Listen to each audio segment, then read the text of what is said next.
অনেক বছর আগের কথা। মায়ারানী নামের এক মেয়ে ছিল, যার সুই সুতোয় বাঁধা থাকত স্বপ্ন, আর নকশিকাথায় লেখা থাকত জীবনের কাব্য।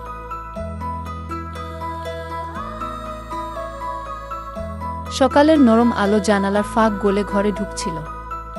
মায়ারানী চুপচাপ বসেছিল কাঠের জানালার পাশে। তার সামনে ছড়ানো রঙিন সুতো, আর তার আঙুলে চলছিল সুই, যেন সময়ও সেলাই হচ্ছিল প্রতিটি ফোরে ফোরে। সন্ধ্যার আকাশ ঘন মেঘে ঢেকে যায়। বজ্র চমকায়, হাওয়ায় কাঁপে চারপাশ। মায়ারানী থেমে দাঁড়ায়, চোখে বিস্ময়। হঠাৎ শোনা যায় এক অশরীরী কণ্ঠের ফিসফাস।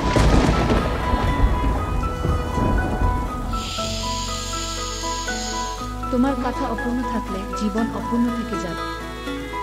রাতের নিস্তব্ধতায় কাঁপতে থাকা মোমবাতির আলোয় মায়ারানী সেলাই করে চলেছে নিঃশব্দে। তার কাঁথায় ফুটে উঠছে গ্রামের মানুষ, পাখি, নৌকা। প্রতিটি ফোরে এক একটি গল্প বেঁধে যাচ্ছে চিরতরে।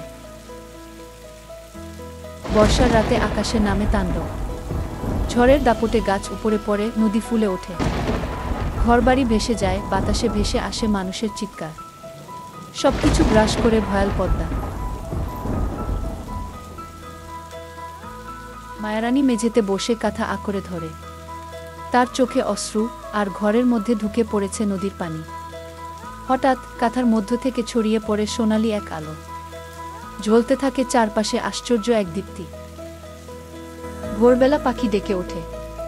সবকিছু ধ্বংস, কিন্তু বিস্ময়ে একটি ঘর দাঁড়িয়ে আছে অক্ষত। ভিতরে পড়ে আছে একটি শেষ কাঁথা।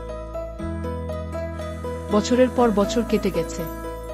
আজ এক জাদুঘরে সেই কাঁথার সামনে দাঁড়িয়ে আছে এক নারী ও এক শিশু।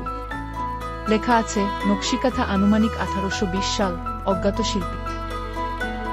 একটি মুখ, মায়ারানী। সে তাকিয়ে আছে সময়ের উপার থেকে, নীরব, চিরন্ত।